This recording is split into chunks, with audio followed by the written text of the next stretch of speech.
Check, check, 1, 2. Sound on YouTube. 1, 2, 3, and 4. Everybody.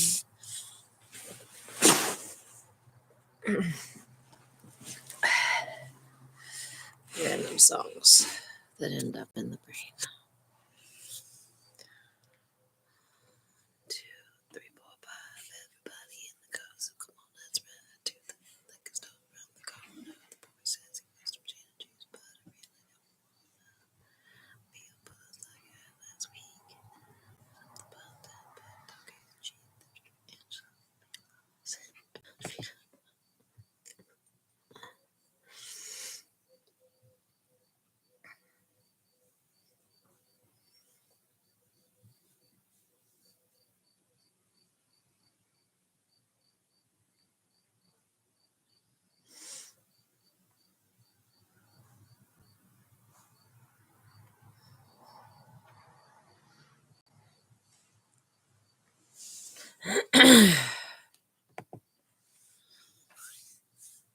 How's my catter day? Every day is catter day here in our house when we have so many felines wandering around.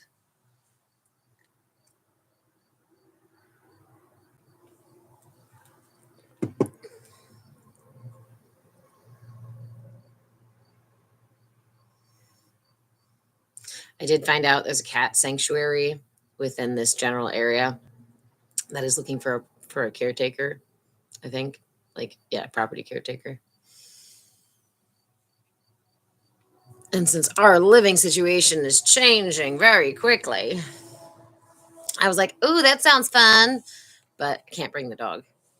And I think they're looking for like a single person. I'm like, oh no, never mind. I come with child. Okay. There was a mantra I was thinking of that I was going to write down so I didn't forget it. But now I got talking about cat sanctuary.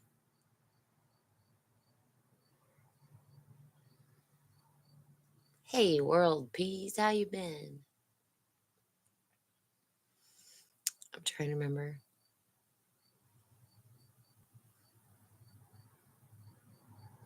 Yeah, they maybe. I don't know. I've done a lot of like property caretaking and live-in things, like live-in help um to various capacities. And I'm kind of like I probably wouldn't go be a camp host again. I don't know if I'd want to host Airbnbs again.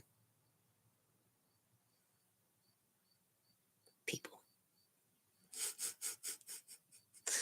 Not just people, because I've worked in service as well as like in personal services, like helping people in their home with various things and various transitions in life. And there's just been like a deterioration in the way that people behave. I don't know how else to say that. And obviously, it's not like every single person. There's amazing people out there, but I'm kind of done working service at all because I feel like people have just kind of gotten to a point where they're just rude. They're just rude or don't understand or don't have like a. And maybe it's not. Maybe I should step back from the judgment piece, right? And saying it's just rude. It's it's maybe a lack of awareness, a lack of responsibility, a lack. Thanks, literally. Um,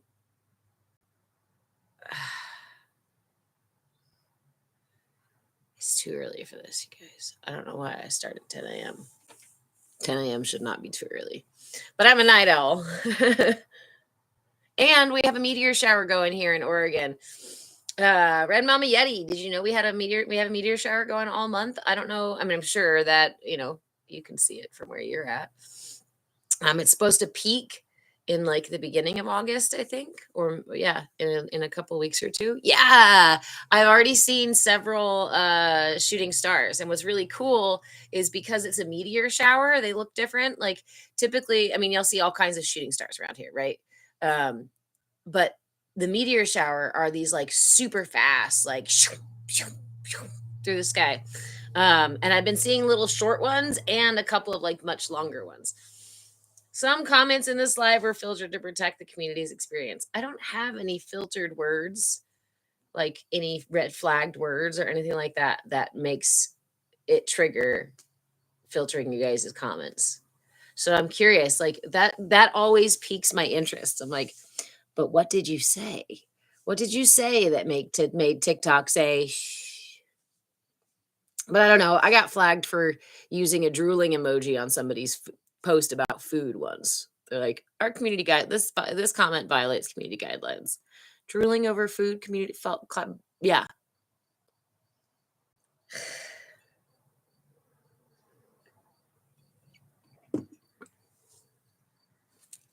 What is this mantra? Oh, oh my heart. How's everybody's heart chakra doing? How's your heart chakra? How's your heart space? How's your relationship with yourself? That emoji always gets flagged on here. It does. It really does. Glitter bee, I'm a permanently exhausted pigeon.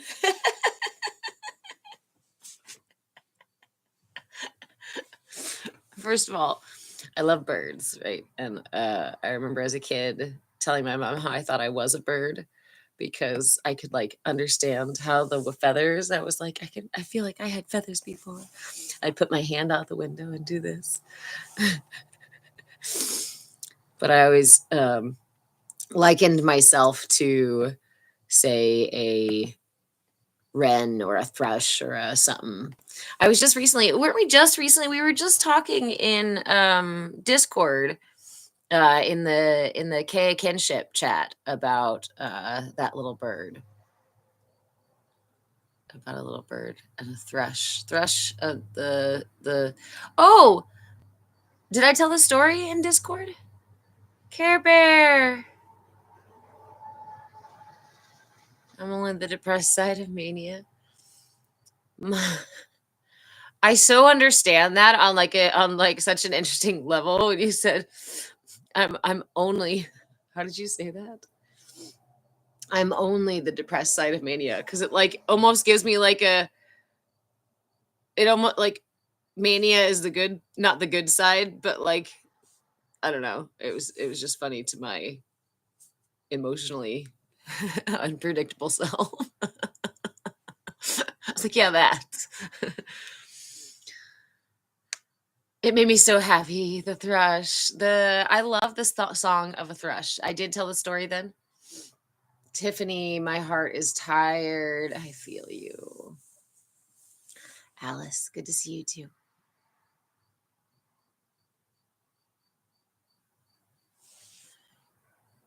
Right? What's their problem? What? That's wild.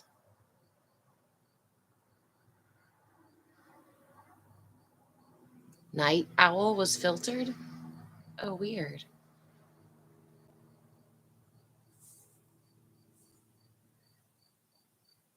Serena, I want to expand my solar plexus so I can.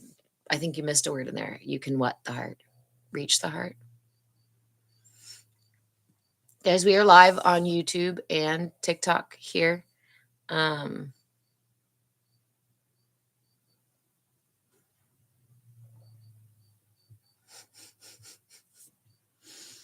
Oh, expand the heart too.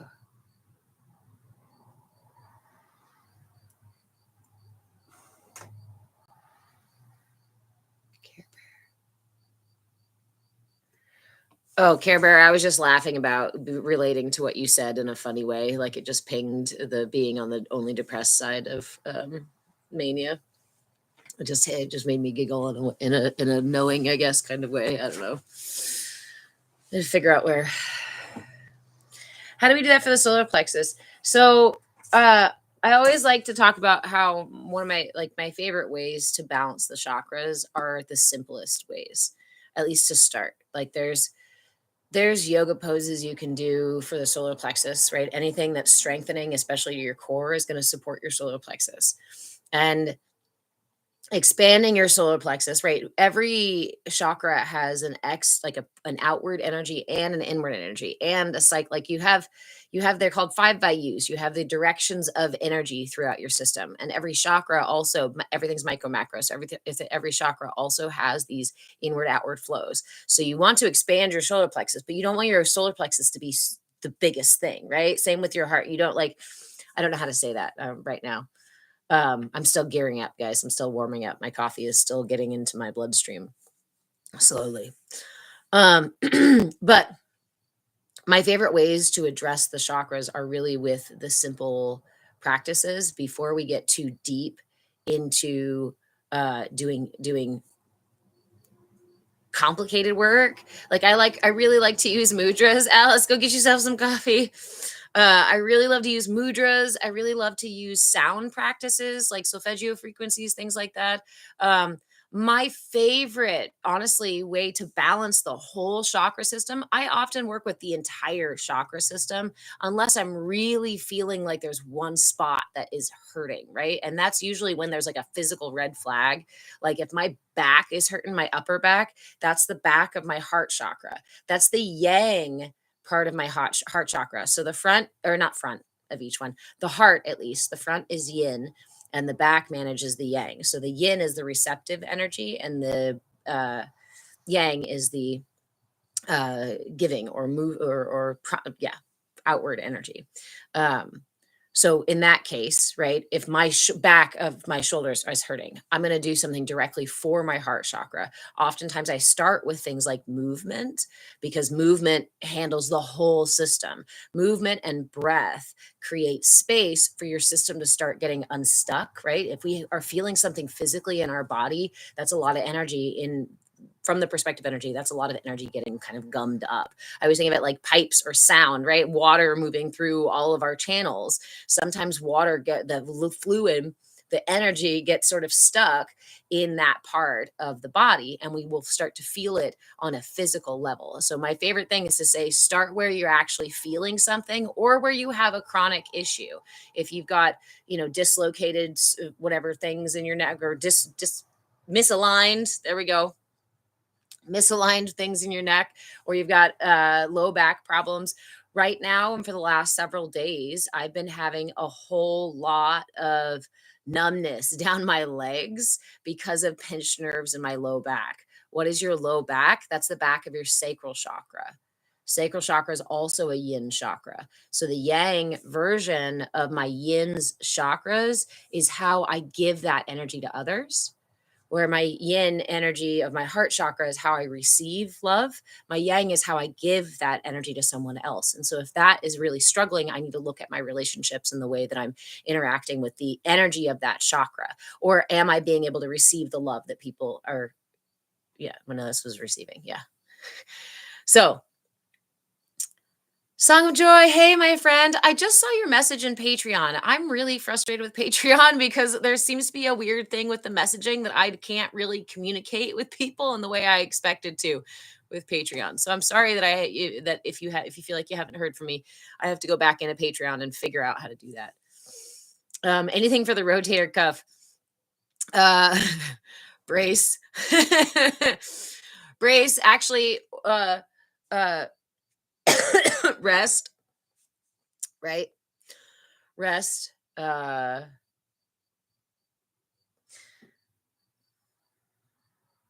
of my favorite practices for my rotator cuff, yeah, I got nerve and neck and stuff and shoulder joint, Ehlers-Danlos stuff. One of my favorite things for the rotator cuff is a really slow, like you stretch let's say your left arm, stretch your left arm, do it in a chair, stretch your left arm down to your side and really kind of like relax the shoulder, but open the fingers, keep them nice and stretched. And then as you slowly lift the arm out to the side, like just kind of one like these, right? As you slowly lift the arm out to the side, move the hand so you can feel the really minor, like the muscles and the tendons and what to each finger. That slow exploration as you lift can help with the finer stuff up in the rotator cuff and through the neck and the arm. And a lot of my issue is more like pinched nerves and numbness. But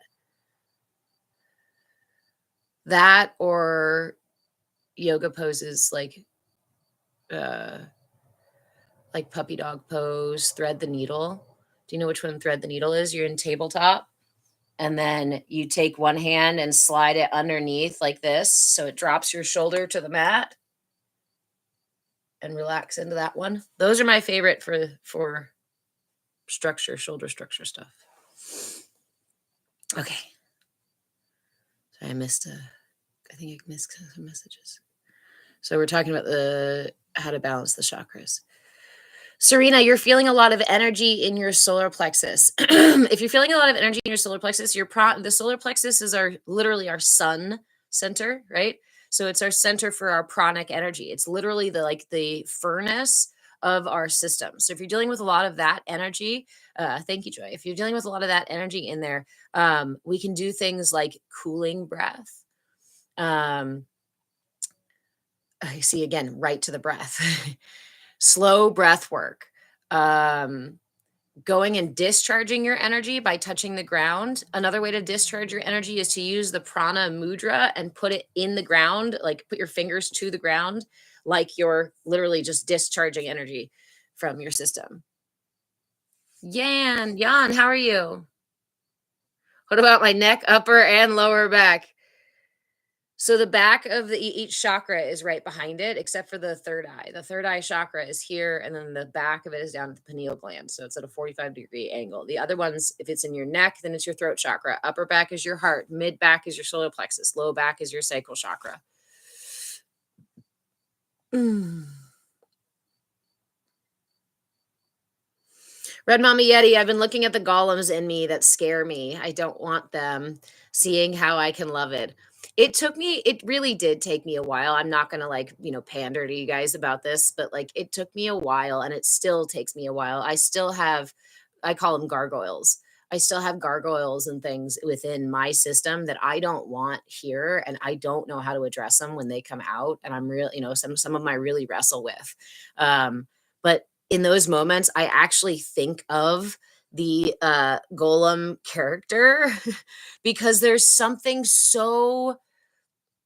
they did such a great job on that character because I fell in love with that character. My heart broke, right, for that character.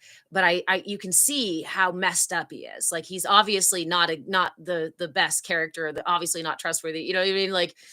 But it made me love him. It made me really love him. And so when I have those moments within myself and I see that golem where I'm like, "Oh, I can't believe you're still here."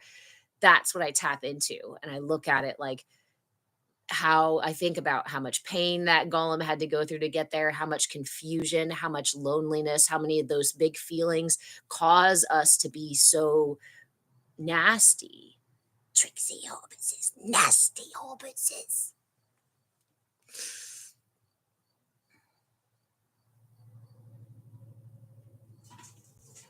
He was so sadly sweet. Exactly. And then the conversations where he was arguing with himself and that one side of himself was like, "See, they're nice. We can trust them." And I was like, "No." I know that voice. I know that feeling in myself. That's just grips you and is like, "No. This is for our very survival." The crazy eyes he does.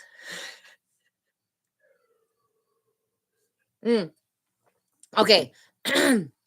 So we were talking about energy and balancing the chakras and where each, right? So I was talking about my sacral stuff has been really pinched. So what's your sacral about? The sacral about is nourishment. This is our basically the question of this chakra as it's developing. The question of this chakra in your entire life. The question of this chakra is, if I have needs, if I feel something, will I be comforted? Will my needs be met? If I ask for support, will it be given to me? And since we live in a culture that says, no, no, no, you're not worthy of being taken care of just because you're there, just because you exist, right? We often pull our energy up into the solar plexus so we can get our needs met. And so a lot of us end up having these really either imbalanced or wounded sort of solar plexus energy where we might feel we might need to be aggressive in certain situations, but we might really feel uncomfortable being that aggressive in those situations, or super controlling, but it causes us anxiety to have to take control of a situation. Or we're very, very, very like no boundaries, no control. And then all of a sudden we've had too much. And then we have this beast, right? That comes out of our solar plexus that says, now I must control everything. That's my golem, right? That's part of my golem is I have to control everything so that I can protect us, so I can protect the energy in here. So again, things for that, like consciously moving your energy from your solar plexus into your heart. How can you do that? Focus on the energy when you feel it. Let's say you're saying, my friend here, you said you feel a lot of energy in your solar plexus. Focus on the feeling of that energy in your solar plexus. You can even close your eyes and feel into it. Bring your awareness down into your belly, where in your solar plexus or wherever you're feeling that energy in the front body or in the back body. And as you inhale, instead of imagining the breath coming through the nose, inhale and imagine pulling that light up. Allow it to be whatever you imagine. I don't like to create so much the visual as I like to close my eyes and receive the visual. So if I'm having a bunch of energy in my solar plexus, this is how I would go about it, right? I have a lot of anxiety that I experience in my solar plexus. So when that happens, I close my eyes and I touch that part of my body and I look into that space. And whatever I see, sometimes it's a little tiny hard ball of something. Sometimes it's like all scattered and energy sparks. Sometimes it's butterflies, right? Whatever it is, I use my breath as a kind of like, I imagine I inhale, it pulls it up into the heart space. And in the heart space, it's like pulling it through an open window. The heart is ruled by air, right? And this is where literally we inhale and exhale, connecting to the outside world. Funny enough, in Chinese medicine, this is not the one of the places. Our digestive system is considered the place where we deal with the external world, whereas the breath is not quite considered something of the external world because it's something of within our systems and outside of our systems. But I'm huge on visualization because I'm a visual person, and so it helps me a great deal. Again, we can use things like mudras. I was suggested the prana mudra to help discharge your solar plexus, but not if you just sit here with the prana mudra, you're actually going to boost your solar plexus. So if you decide to use this to balance your solar plexus, take the prana mudra and point it down towards the earth. And again, just invite that energy to move through the arms up and out the solar plexus. Like a grounding rod, right? A grounding rod. So, how about for strengthening the heart? For strengthening the heart, there is a mudra. Again, this is June, so we're doing all heart chakra stuff this month. For strengthening the heart, so if you're having all of this energy in your solar plexus and you feel like you need a stronger heart, right? A stronger connection between the solar plexus and the heart. My favorite mudra for strengthening the heart is called Mrit Samjavani. And it goes like so. Drop your index finger into your hand, drop your index finger into your hand, and then reach your thumb across your index finger to touch your middle and your ring finger, and keep your pinky extended.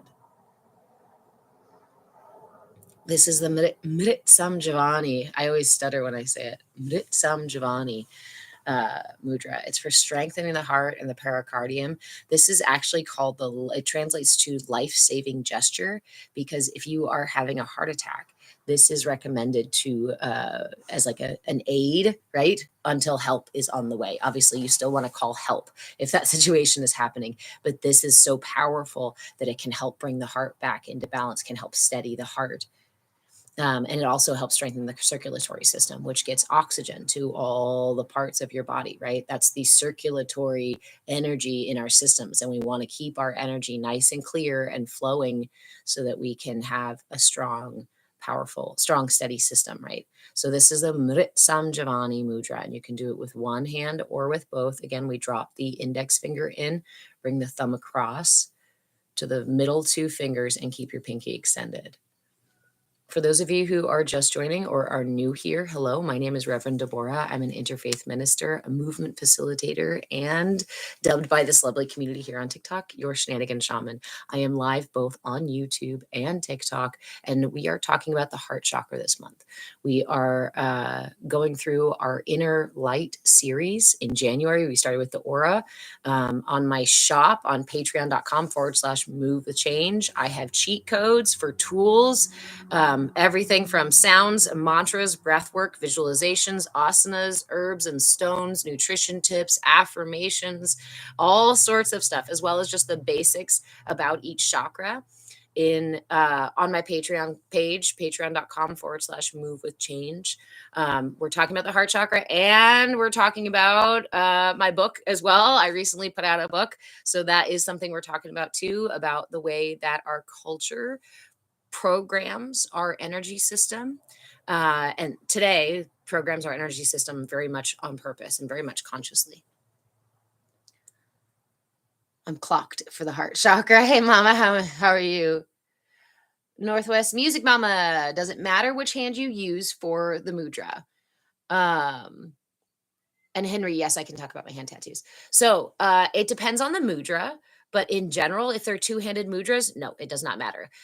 It is interesting to listen to or to pay attention to when you're learning these mudra and learning these practices. I encourage you to keep a journal or go get the one I created in my shop, the Inner Light map in my shop, because it's designed to help you keep track of these tools. And when you use the mudras, if you sit there with it in your left hand, note that you sit there with it in your left hand and write down how that felt, because the right and the left are two different energies, right? This is our yang or our solar energy, and our yin and our lunar energy, our receptive and our active energy.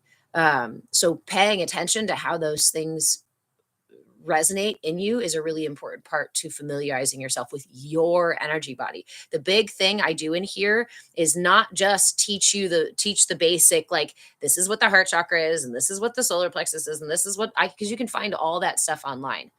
My like revolution, my radical goal here, my intention is to help you familiarize yourself with your energy body. So I'm going to remind you all the time, reflect on how you felt about this. If it doesn't feel right, don't use it. Modify if you need to, right? Meet yourself with curiosity and willingness. Invite the visualizations, invite the sensations, invite the practices, right?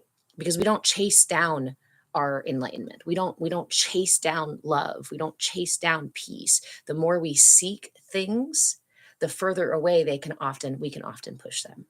When we recognize through working with the energy body that everything that we actually seek is truly accessible in the here and now, and only in the here and now, then we enlighten our systems, right? We can invite that stuff. So that's kind of the idea of how we operate within the energy body and the tools that I'm offering. If you have questions about the energy body, please let me know. We can talk about the structure and how it develops and how we get programmed by our culture, both for nefarious reasons and totally benign reasons, because we're humans and we all get cultured. Henry, you asked about my hand tattoos really quick. Music Mama. So some mudras are specific to certain hands. Some mudras are specific to the right hand on top of the left. But even those, I always suggest that you try the other way and see how that feels. Because if you always do what somebody tells you to do without seeing how the other one feels, right? If I do it right and left here, for this mudra, this is the Dhyana mudra, which is typically done with the right in the left. And that can feel really, really good. But in my learning meditation, right, this is when I used a whole lot. I started to instinctively put my left into the right, and it really helped me work through some difficulties in meditation. It switched my energy up in a way that actually made it easier for me to find what I was looking for in those practices. And if I hadn't tried that, I wouldn't have received that gift. Do I typically still use it with right and left? Absolutely. But if my system, right, spontaneous, I trust my system. It's here to support me. It's here to keep me safe. It's here to, make sure that I get through life. It's not the wisest part of me, but it does have a lot of insight that I can receive if I'm curious and willing to trust myself, to trust my energy body, to receive those messages rather than trying to force them. Okay, I'm 22 messages behind, and then I will tell you what my hand tattoos mean here. Mackie, hey friend. Future is uncertain, the past is over, but this is the present. Yes, Red Mom Eddie. Good morning, Juliana. Letting sounds out of our bodies so they don't get stuck. Sound is energy. Hi, Diamond.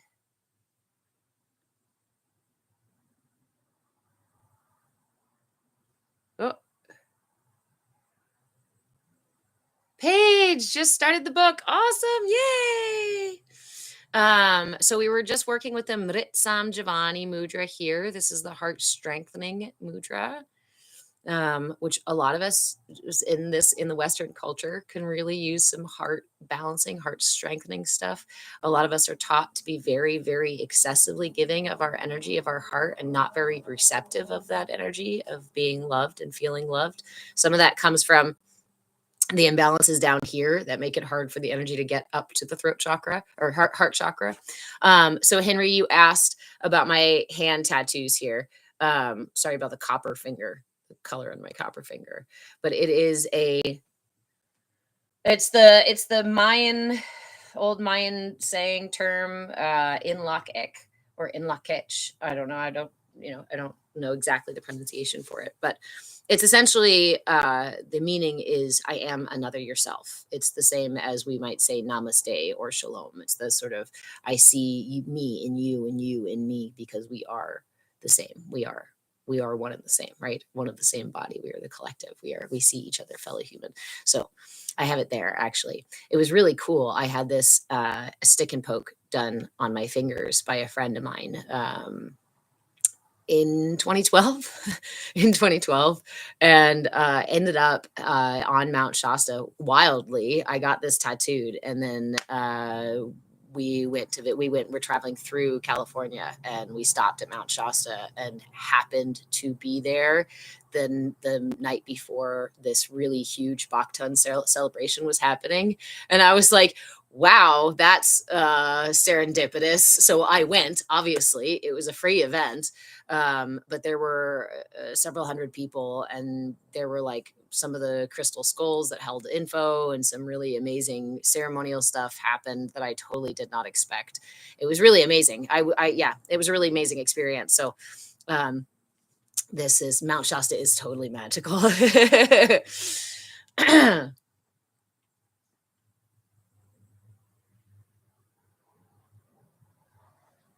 Mackie, I transfer to anger because it's the easiest for me to control. We learn, right? We get familiar with our energy patterns. So it makes it easier for us to feel familiar in those patterns, whether it be anger or fear or sadness, or, right? This is where we get fight, flight, fawn, freeze. You might be somebody who goes into fight mode before you go into flight mode, right? I'm somebody who goes into fawn mode, which is really dangerous, I think, because it doesn't look like fight or flight. It looks like submission, which is exactly what it is. And it's something that I've really had to work with, because it's something that allows me to put myself in situations that I otherwise would not be okay with or are not safe for me because of fear or shame or doubt or whatnot. Then I switch into, oh, I'll just appease my captor kind of energy. User 56191594278853. What if you're a rake by nature? What if you're a scorpion? Are you a Scorpio? Because I love Scorpios. I love Scorpio energy. I feel like you guys get a bad rap. If you're a Scorpio and that's what you're referring to, I have lots of love for you, and I have lots of lovely things to say about it.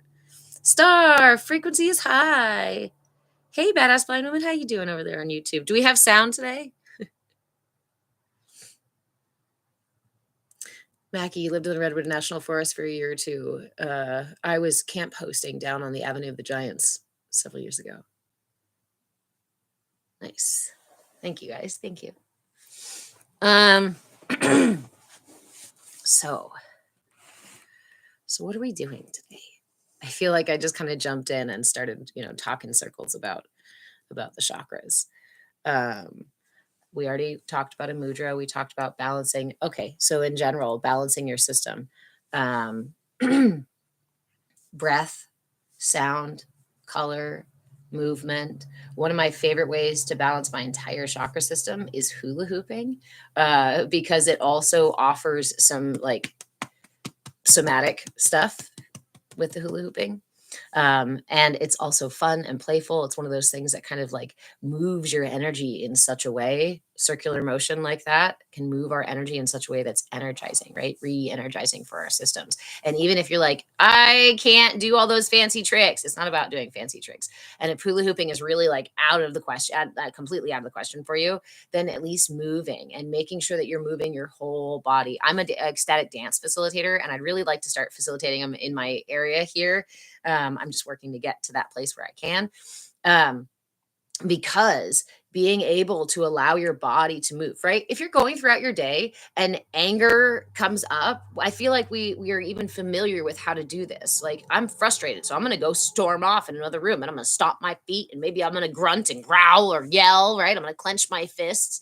These are the ways that the energy moves into our system. And if we deny that experience completely, we end up pushing that energy back down. I like to talk about it. You guys know I like to talk about it like a emotional fart, right? Like or just gas, right? That happens in our systems. If you feel it rise, just like you would a belch, don't swallow that back down because it can create indigestion and other issues in your system. And we don't permanently, we habitually shove back down so many of our energetic impetuses that could be just allowed to release. And oftentimes when we don't let them release, we end up getting bigger and bigger and bigger and bigger, right? You know that feeling, biggering and biggering and biggering. The more I deny an energy, a feeling, let's say I'm feeling taken advantage of, or I'm feeling grief, or I'm feeling like my boundaries are being crossed, or I feel like uncomfortable or scared or whatever, I keep pushing that back down. It's going to fester and become something really big. And as soon as I feel safe enough to do so, or as soon as my system has had enough, it just explodes, and usually in the wrong spot, right? Usually when it's not actually appropriate for that situation, which is why mindfulness is so important, right? Mindfulness is one of those things that allows us to recognize those patterns when they are patterning, when they're in the middle of it. Mindfulness is about developing the awareness so that when anger, road rage, fear, anxiety, these other things rise in me and grip my system and try to take the wheel and try to drive my life, my ship, right? That I can go, oh, wait, that's a fart. We don't let the farts drive. We love them, but we don't let them drive the ship unless it's necessary, right? If I'm in a major car accident or something, adrenaline grabs my system and gets shit done. I'm going to let that happen. I'm not going to stop and be like, hold on, adrenaline. We don't need to be able to lift the car off the person. You know what I mean? Like you just sit back in the back seat. I've got this. Nope. At that point, my pirate adrenaline is really welcome. But if I'm in the middle of the grocery store and I realize I forgot something or other, whatever, what have you, that is not the time for that energy to grab a hold of the ship, right? It's not really that necessary in that moment. It might be not even helpful. It could even be destructive in the wrong moments, right? Not wrong, but maybe just not choice. Not right or wrong, just not choice, just not for me. If we can let go of judgment about whether these things are right or wrong, because our system doesn't have judgment when it develops those things. It develops my anger habits or my fear habits or my belief about the world being scary or dangerous or uncaring and cold, right? It's doing these things to keep me safe.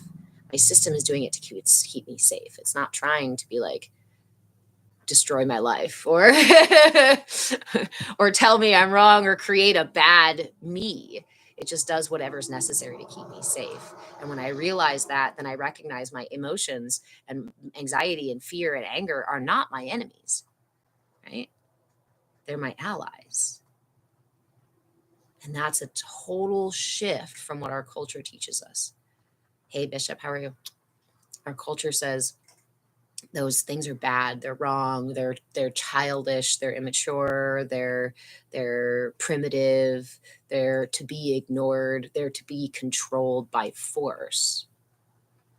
But the reality is if you've ever tried to control anger or depression or these things by force, right, you realize it's like gripping at air. How do I force air into the jar? You don't. It's already there.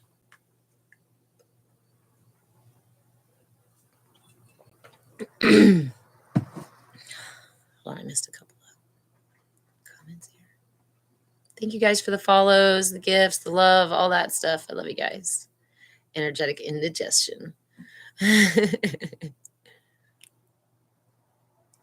Music Mama. Wow, I never thought about why I like hula hooping so much. Makes sense. I have an adult size big one. Nice. I like to make my own. We did that a couple weeks ago. Actually, we made hula hoops in the Saturday Live, but I lost the couplings. I was gonna do it again, but I lost the couplings. I can't find them, and I only made 2 hoops that weekend. And I was like, I need more. I really like for like somatic stuff. Absolutely, Tammy. I'll be on for a little while here. Is I like to hula hoop with several uh, hula hoops because then it gives me a really amazing physical experience, right? To have all of that energy moving around and moving the different parts of your body while you're also managing the touch of all of those hoops. Hey James, how are you? Okay. What are we? Are we still on all the things that help the heart chakra? Are we talking about how our culture shapes the heart chakra? When we need the energies, that's what we're talking about. We're talking about emotional farts. We're talking about mental gas, right? That erupts. And where do these things come from? In energy, right? We understand through the energy body that our emotions are rooted. Hey Deb, I'm Deborah. Nice to meet you. Our emotions are rooted in our sacral chakra. The sacral chakra's job is I feel, right? This is the first place where we have any kind of feeling about anything.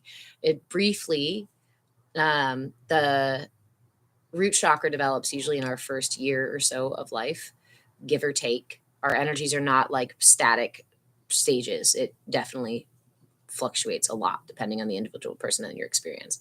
So our first chakra for the first year or so is asking the question of am I safe? Our first question once when we're here as humans is this safe? Right? And if anything tells my system I'm not safe. For an infant, that can be being hungry, being cold, hearing a loud noise, not being able to hear the heartbeat of my caregiver or the sound of their breath, or a kitten whiskers on my cheeks, having a fart or a hiccup. Right? To an infant, there are so many things that make the system go, "Is this safe? Oh no." So what does the infant do? Squirm, start to move, wiggle, right? And start to ask for help, start to cry, start to make sounds, start to coo, start to call, start to babble about what's going on. All of that first comes from the sacral chakra. That's the energy in your system testing the waters. It says, uh oh, something told me I wasn't safe. I'm going to ask for help. I feel. So the first thing the caregiver, the infant, our body is asking, if I have needs, will they be met by the universe? Is the universe generous? Is the universe abundant? Is the universe comforting? Is it going to hold me and rock me and be sweet to me? Or is it going to leave me here to deal with my shit by myself? Oh, I love quantum physics. Thank you. Thank you for sending me stuff. um, so while we were talking about that, the sacral chakra. So all of our feelings are rooted in these first experiences of I have a feeling. How does the universe respond? And this is our first really reaching out into the universe. We don't do that so much with our root chakra. We just ground out in our body. But our first time we connect is with our sacral chakra. And so when we have these feelings that come up later in life that we're still struggling with, or the things that, grab us like road rage or depression or anxiety, right? The things that are really deeply rooted or old patterns, these things, what they are, what is your system doing but asking for help? That's all. My emotion arises to say there's something here that is out of balance, because balance is this sort of homeostasis that says my needs are met. I might feel something that, but that feeling does not translate into a need that I have to do anything about. And so I can rest back in my root chakra, back in safety. And if, as when we're growing up, our messages somehow, which in the West, we get really distorted messages through our chakras here. Is this when we are at risk for developing trauma? So, thank you for that question, Deb. I really I teach a lot about the development stages of the energy body, because it aligns with the development stages of human development, of our child development process and our cognitive development process. Our cognitive development doesn't finish, right? Our physical development does not finish until we are in our sometimes mid or so 20s. So during that time, your energy body is also developing. This is like the cornerstone of the work that I do, that I've been working on for a long time, because I wanted to understand how our childhood trauma gets turned into personality traits, right? How it gets like really so deeply written into us. And the how I found was this connection of how the energy body develops. So it's not just during those first 6 months of life. It's not just when you're 5 years old. It's not just when you're a teenager trying to sort out your truth and place in the global community, right? It's this whole time. It's that whole time that the energy body is taking in information and writing it into your somatic and energetic patterns. Why does it do that? Why? It's the same thing the brain does. The brain wants to make sure we're safe. It's not trying to get us like self actualized and enlightened. It's just worried about the body and the safety and the basics, right?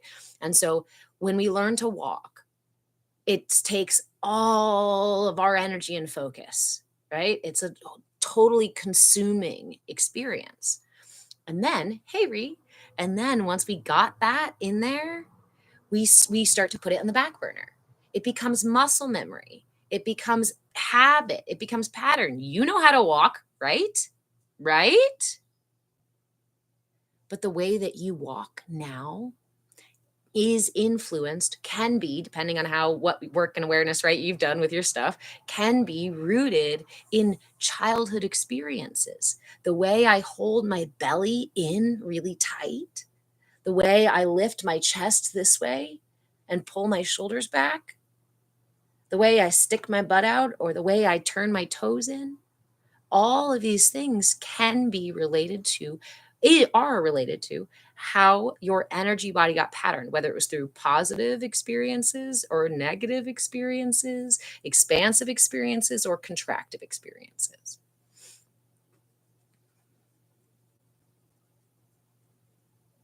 Thank you, Deb. Thank you for the follow. Thank you, James. I love you, my friend. I'm just catching up on messages here. Amy, you do work on this also. So I just wrote a book on this. This is kind of my big thing, is I've been working on this for many, many, many years, and I've crossed it over with marketing. I started studying marketing manipulation in the 90s, was when I first kind of became aware of the fact that it was on purpose, that marketing manipulates you on purpose. So I realized that yes, your caregivers, your religion, your culture, right, will imprint these things on you. And this is something that humans have been doing since the dawn of humanity, since the dawn of any sort of culture, village, tribal, anything that we were doing. We were giving this to our children, right? Because that's the natural human development. That's how humans become humans, right? How do we assimilate to our culture? Because the non assimilated infant or child gets left behind or put out, has more problems, right? And if we think to our most primitive sort of style of care or living, if it's broken, we don't keep it, right? If it's sick, we might put it away and not bring it back in, because so evolution says that the infant has to keep itself safe. The child has to keep itself safe. So the impetus is to align with the culture. And while we're aligning with the culture, our brains for the first seven, this is some of my favorite, you guys. I know if the ones of you who have been here for a while, you hear me do these all the time. And I'm sure you hear my like tone kick up. Your brain, it's so cool. Your brain is in the theta brain waves until the age of like 8. As an adult, your theta brainwave level is REM sleep time. That's when you're, as an adult, when you consider yourself asleep and dreaming, that is the brain state. That's the brain frequency that we stay in pretty consistently up until the age of 8. Your system is like relative, pretty much unconsciously to a degree, absorbing all this information around you. And that's why they say those early memory, the earliest parts are like super important to our development. They are. And so are the rest of those years of development until our prefrontal cortex comes on. And then out the whole system that's like getting the keys to the vehicle. But the vehicle wasn't built by you on purpose, wasn't built by your intention.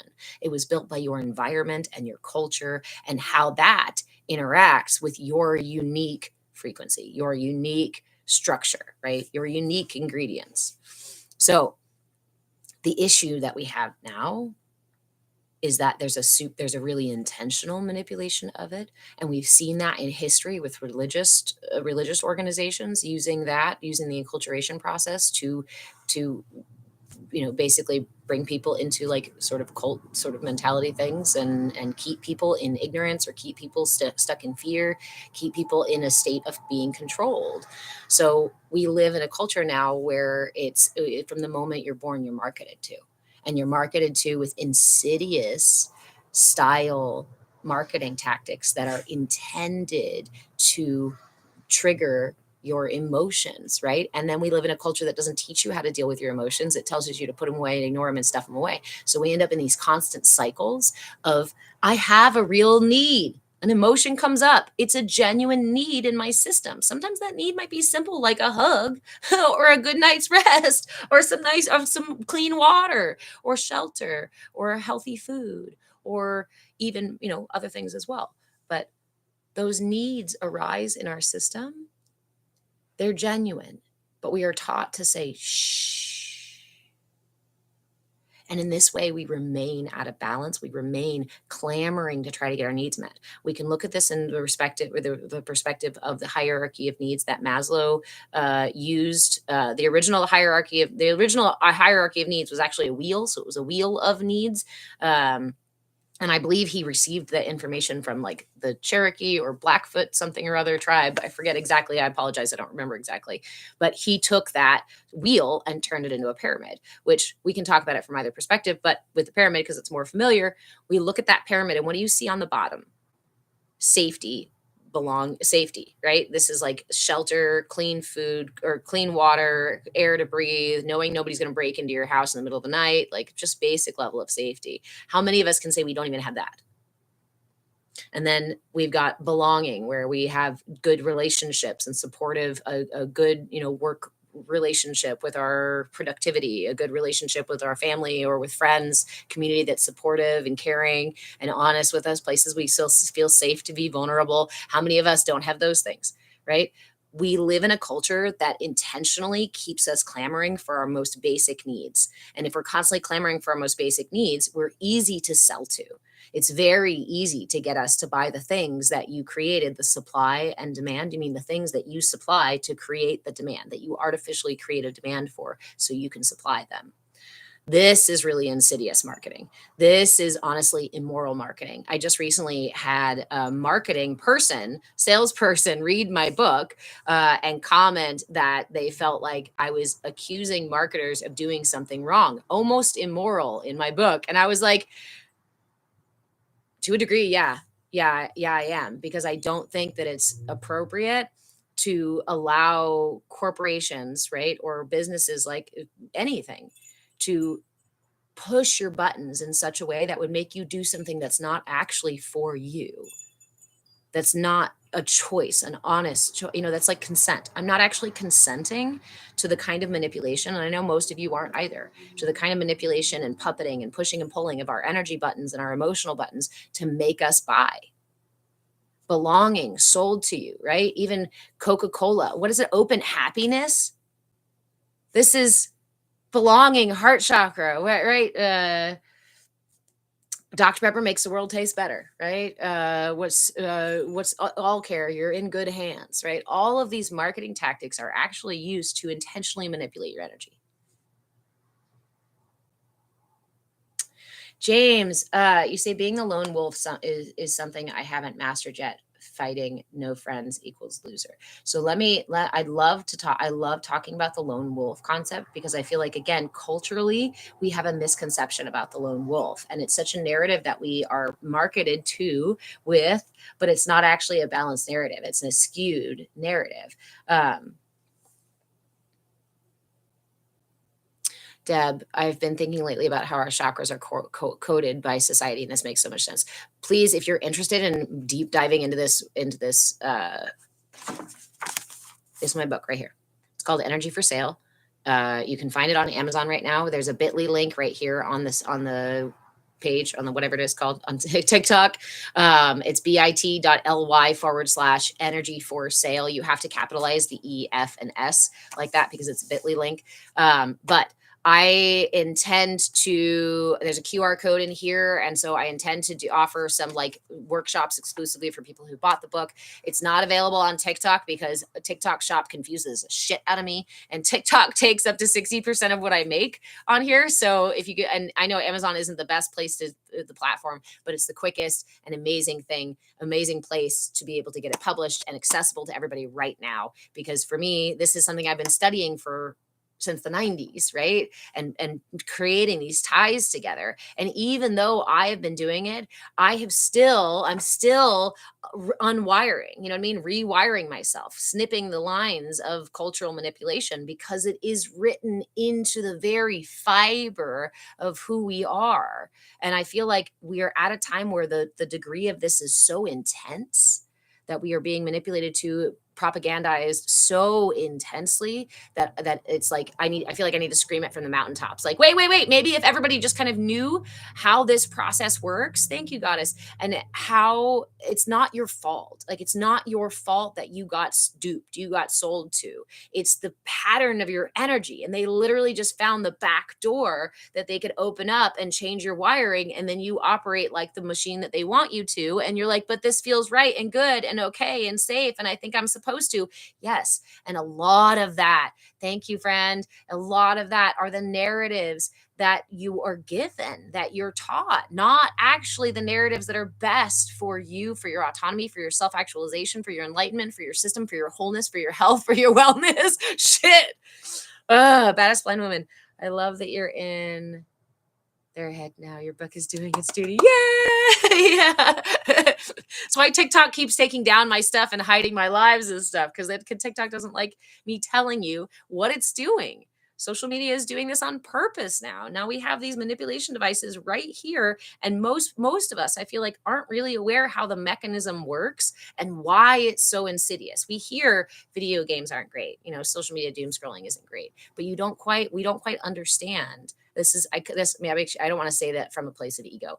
I have found the reason I wrote the book was because I found that it's not common knowledge about how these things get written into our systems and become our background programming, the stuff that we don't even think about. It becomes the thing that is quietly operating in the background in the darkness that we don't even know is going on. And it's killing our ambition. It's ruining our relationships. It's destroying our health. And we can't understand why. How do I get to that thing? There's something amiss, right? It's going into your house and going,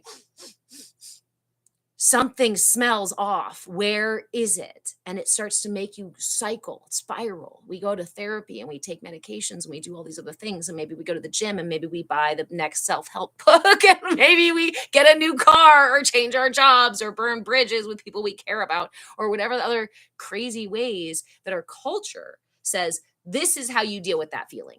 Just work harder. Pull yourself up with the bootstraps. Buy yourself some chocolate cake. Go get drunk. Because they're selling to you. And those become the way you ride the bike. They become the patterns that you don't even think about. And you wonder why you can't step out of them. because they're written into your system, into the programming of your vehicle. It's like having a vehicle. I saw somebody, some funny mechanic video the other day where the guy went to turn on his headlights and instead, no, he was turning on the headlights or something and it started the engine because somebody had miswired something. Do you not? I felt like that for so many years. Felt like I would turn on the headlights and instead my radio would start going, right? I'm like, how is this system so miswired? It shouldn't be this hard to work the system. It shouldn't. Balance. When we are in balance, there is no tension in our systems. It's like standing on one foot. Go ahead, stand on one foot. If you've got the space to do it, stand on one foot and try to balance. What do you feel? But every little tendon and muscle being like, oh God, trying to find center. And then when you do, for that brief second, you feel the exhale before you fall again, almost fall again, right? That exhale is release of tension.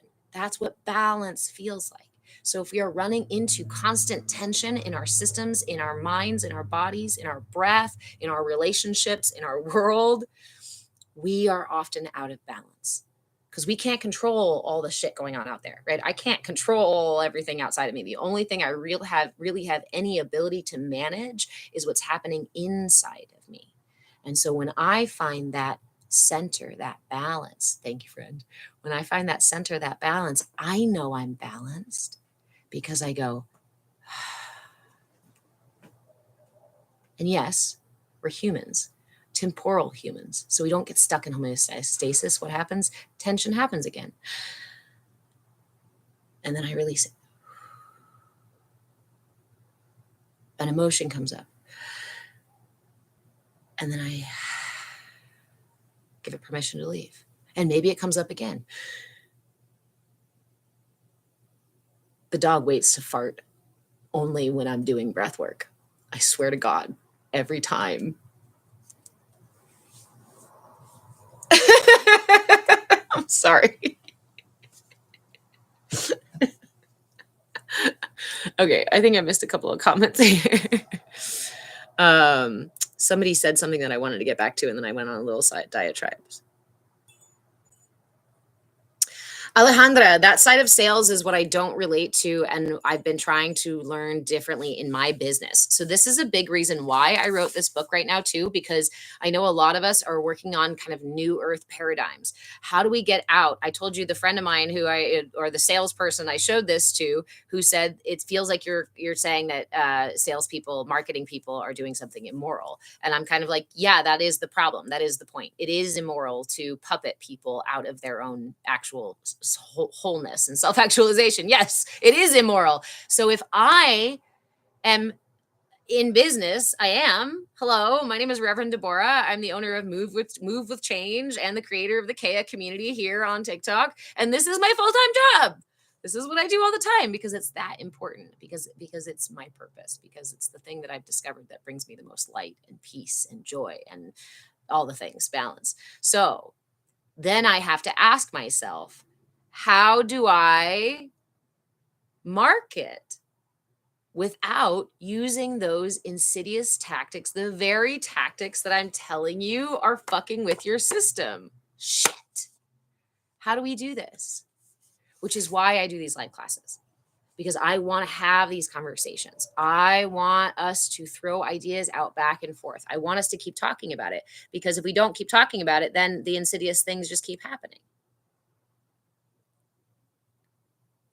Awesome. Thank you guys for all the appreciation for the book. James, it was the lone wolf concept. Are you still here, James? Okay. Let me pin that before I forget. I get so off on tangents sometimes. It's okay to bring me back around, you guys. Like if I get lost and you were like, we were talking about this, please go back to it. That's helpful. So I appreciate it. James, you're talking about I used to watch your old account. Awesome. I'm glad you're back, Alice. So, James, you're talking about being the lone wolf is something you haven't mastered yet, and fighting, having no friends equals being a loser, right? Being lonely.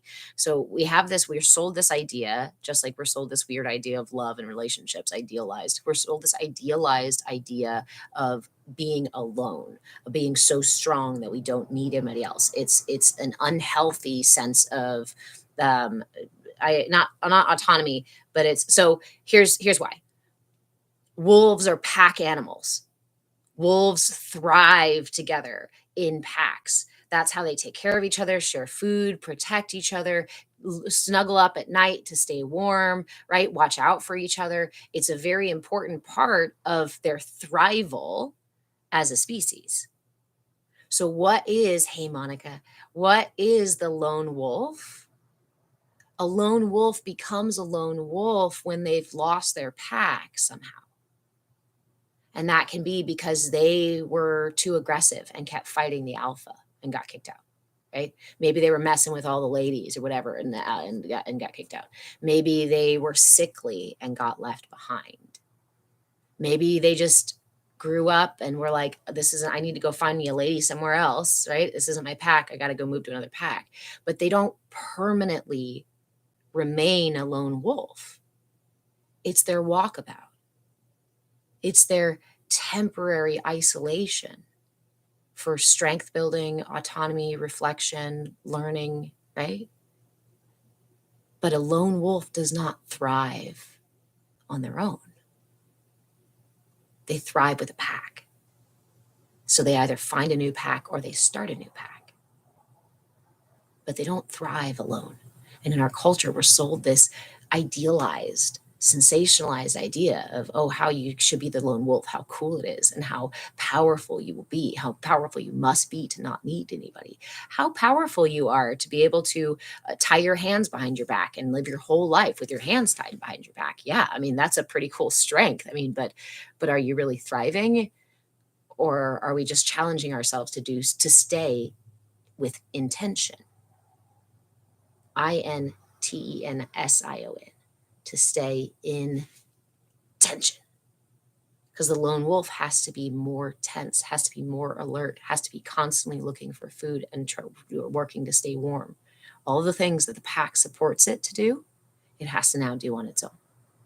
And one of the best ways to keep us as humans isolated and feeling weak and not powerful is to sell us that idea of it being super cool.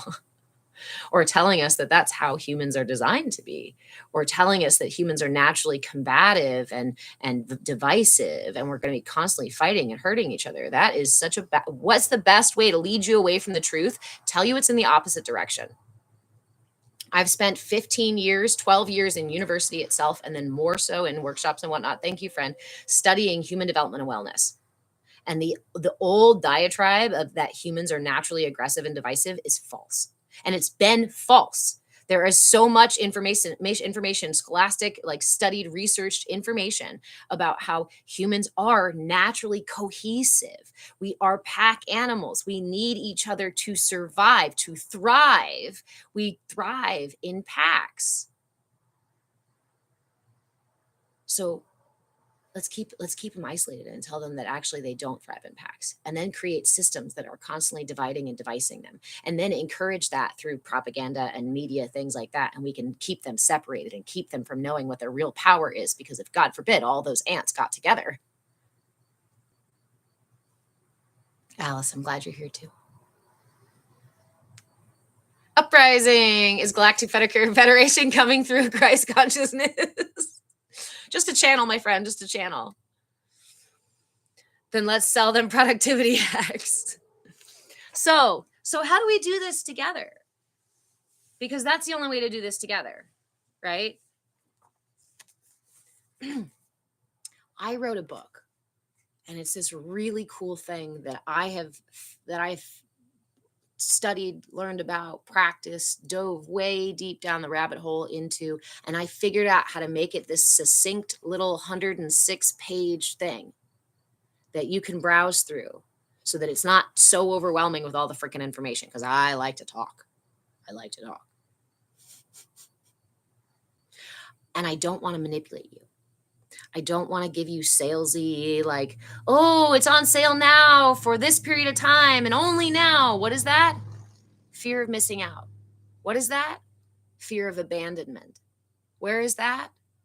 Heart chakra, sacral chakra. Amy, I'm not on Audible yet. I would like to narrate the book myself. And I don't really want to. It is on Amazon right now. Energy for Sale. I'm Rev Deborah, the author of the book. There's also a Bitly link here, bit.ly. Thank you, friend. /energy for sale. You've got to capitalize EFS, just like that is just like it's on the screen.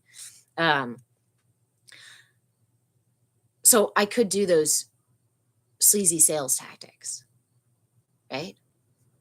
But once you buy the book, Amy, and for anybody else interested in it, there is a QR code in here, and it's a dynamic QR code, so I can change it. And what the intention is once you get your book, you will have access to this code here.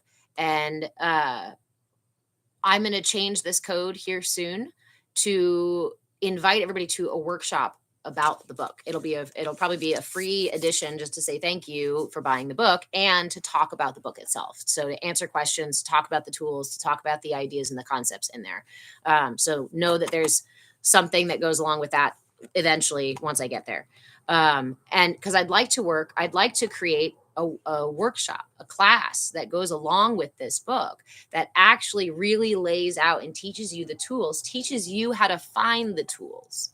Because there's a million tools out there, but finding the tool that works for you and your system is imperative to bringing yourself into a healthy balance, right? Autonomy, we are unique. It's important to find what resonates in our systems. So I want to create a workshop, but I need you to work with me on it. I need you to tell me what you need. I need you to help me by talking to me about what your chakras feel like, what tools work for you, which ones don't. Hey, on Bet, how you doing?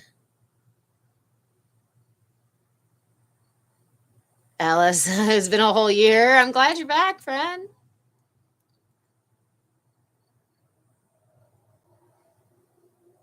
I'm the commander of the Galactic Federation, Queen Edward. Hi.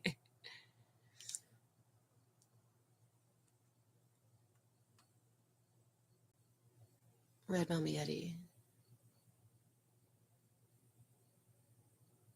Oh yeah, and shame if you just did this, you could just afford it. All the manipulations that our culture does, right? So here's what I was thinking.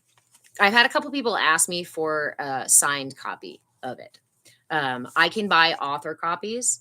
And so, as a way to promote the book, to share, to get the message out, right? Because TikTok likes marketing, TikTok likes that stuff. I was thinking about doing a raffle of some kind that you get added to the raffle hat, with a gift of X amount, right? But we're going to be doing this with full intention, full awareness that is intended to trigger that fear of missing out.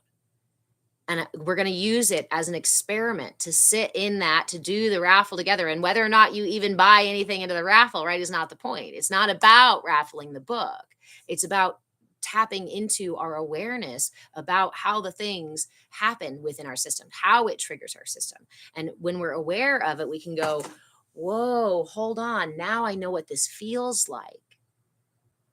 Now that we're doing it on purpose, now that we know how it works, now that we are looking for the subtle ways that it's triggering our system, then we can start to enlighten ourselves of how our systems work. And that's how you find the root of your programming. It's not the same as mine. It's not the same as your neighbors. It's not the same as your partners. It's not the same as your kids. It's only yours. So how do you rewire your system? By figuring out how your system gets buttoned and triggered and whatnot. And we only do that with awareness, right? I talk a lot in here about I'm not your guru. We are cultivating your inner guru. We're looking for your captain so that you can be led on your journey to your intention with your purpose through your path, because you are unique in your own frequency, right? In your own purpose. And no two are alike. So I can't create like a standardized, here's how you figure out you. But I can offer the tools and the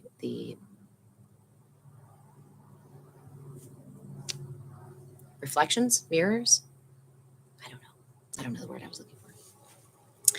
Am I familiar with Richard Lang and the Headless Way? I've heard of the Headless Way. I haven't heard of that in a long time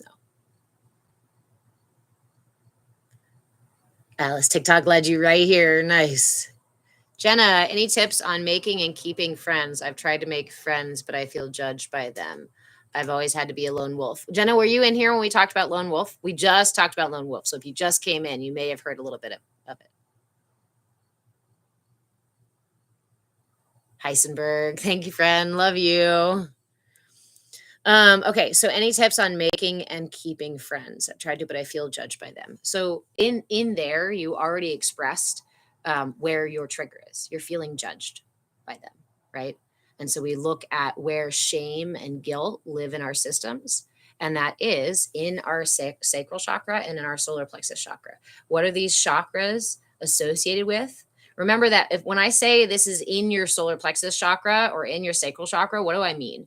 I mean that the frequency pattern of the energy through that area in your system that is connected to your energy body, your emotional body, your cognitive body, your digestive, your physical body. So we're talking about digestive stuff that you may experience, low back, mid back things that you may experience, weight fluctuations that you may experience, even things like acid reflux, indigestion, even maybe elimination issues, things like that, intimacy things, denying yourself pleasure or overly seeking pleasure in our emotional patterns, because those things are what the sacral and the solar plexus are about. Because when we were developing my sacral, we were talking about this much earlier.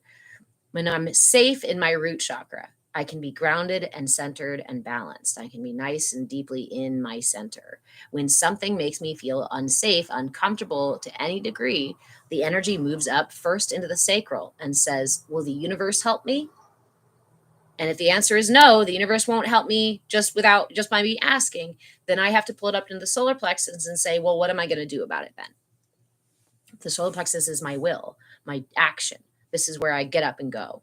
My sacral chakra is where I is where I feel it and decide how to interact with it. Do I ask for that energy to be helped by something out in the universe, whether it be food, people, intimacy, or do I deny those things because I feel shame or guilt around wanting those things? Maybe they were denied to me when I was young. Maybe there was a lot of control around food or sleep, or there was a lack of comfort or physical connection, or just generosity. Maybe we grew up in a very poor household and there wasn't a lot of things. We were maybe often hungry, or there wasn't a lot of really good food, or maybe we just had gas as a baby and it caused us to feel shame and insensitivity and sensitivity in these lower chakras, imbalance in the lower chakras. So how these things actually, why they are the patterns they are now, are so unique to you. But we don't have to know all the details of the story. Hey, Gigi. We don't have to know all the details of the story. And this is the beautiful thing. This is what I love about the energy body. You don't have to remember every single past thing. You don't have to go back and get hypnotized so that you can recall all the details. Do you know why? Because the pattern, the energy imbalance is alive and well and breathing in you right now. Thank you, friend. So that little kid self that got denied something or had digestive issues, or the teenage self who couldn't clearly defend themselves or speak up or whatever, right? Those parts of you that are still needing to be balanced, healed, realigned, integrated, there's still patterning in your life right now. So you're seeing the pattern, you're talking about the pattern of your energy, that when you are in these spaces with other people and having friends, that closeness, during that process of closeness, you begin to feel judged. Does that mean that everybody you've ever made friends with or tried to be close to is actually judging you? Probably not.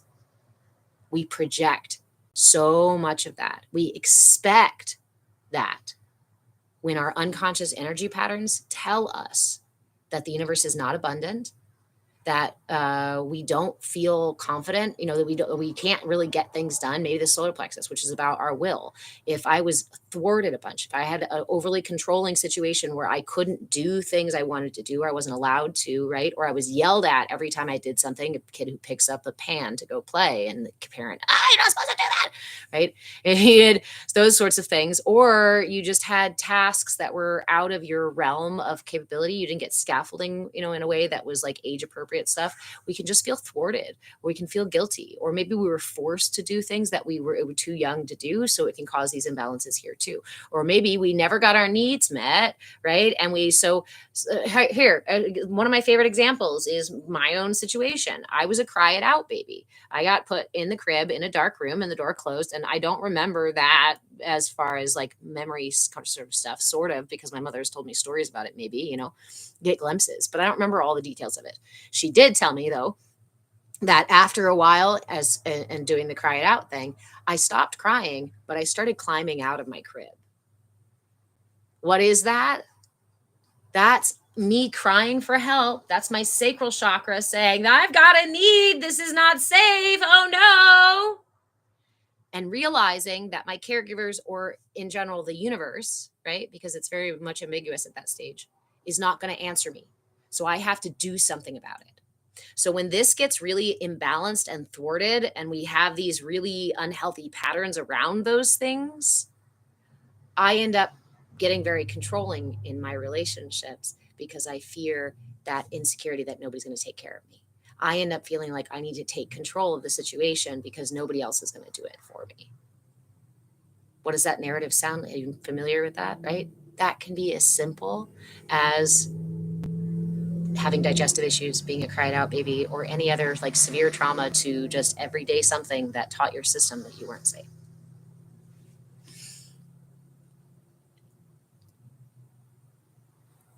User 4521427651598559. Yeah, I just said that. Okay. Welcome in, welcome in. So if this live is speaking to you, right, Heisenberg, thank you. It's wildly insightful. This is the stuff that I outline in my book, Energy for Sale. I outline the stages of development, what happens in those stages, what the chakra is asking in the stages. We go really quickly over it in the first part of my book. So the book is divided into 3 parts. Let me find the little thing so I can read it for you directly from the book. That's easier than paraphrasing myself.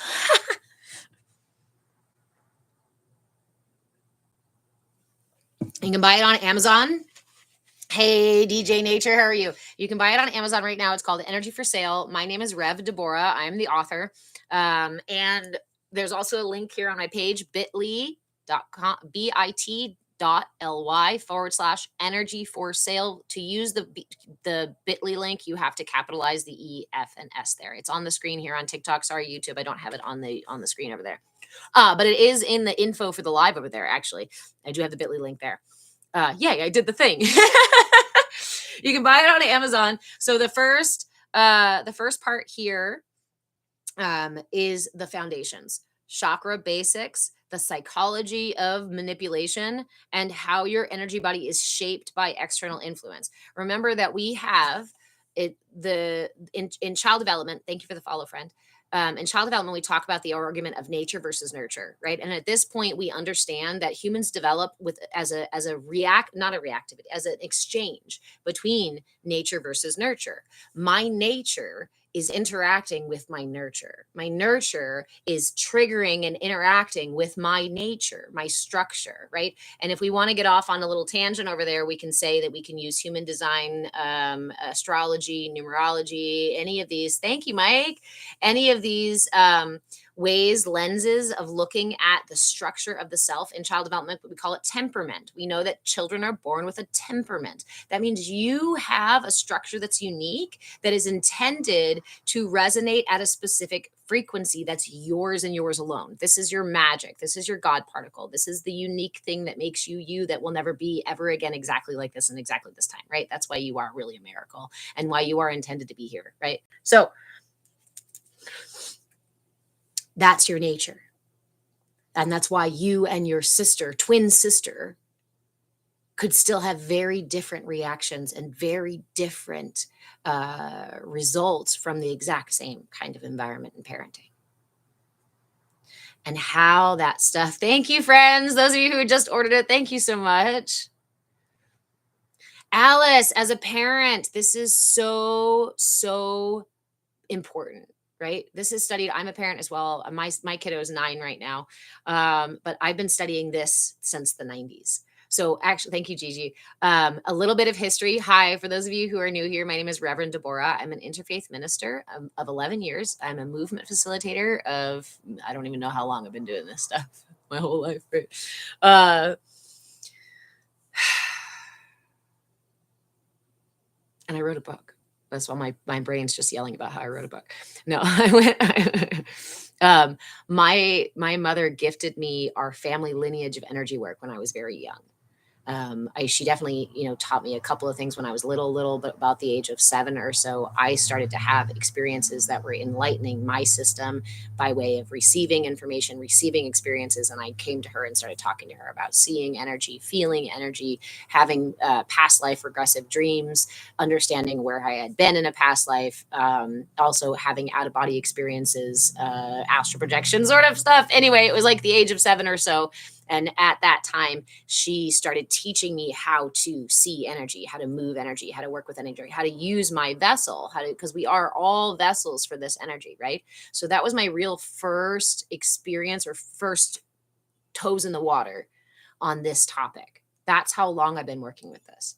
Because when I went to school and started to become enculturated, as we all get by religion, by school, and by our community and our caregivers and whatnot, it started to rub against my understanding of energy, my understanding of the way that our systems operate with this energy stuff. And I was like, this feels like they're trying to dim my light. It feels like they're trying to put me in a box of fun mirrors because I'm not seeing myself clearly and I'm not seeing others see themselves clearly. And the denial, the systematic denial of the reality of our systems, which is this energy body. You want to talk about the science of it? Our heart is made up of these things called defibrillator cells. The defibrillator cells on their own have a frequency, have a rhythm. When we bring these defibrillator cells together, the heart is made up of several of them, of lots of them. So when they work together, what happens? But they entrain, and they all are the thing that make your heart go boom, boom, boom, boom, boom, boom, boom. If you take a defibrillator cell out of the group and put it in a petri dish by itself, it doesn't survive. It atrophies and starts to get weakened and eventually dies off, right? But if you bring a weakened one back to the heart, they all start working together again. Why? Because the heart is generating an electromagnetic pulse. It's something we can measure. It's something we've been studying. And we actually have a whole lot of body of information about the energy body, about how that heart is the electromagnetic generator and how that works and how it runs through everything in our system, dating as far back as 1500 BC. And I'm not talking about just Vedic science. I am talking about the continued exploration of our energy body and the interactions between us, each other, and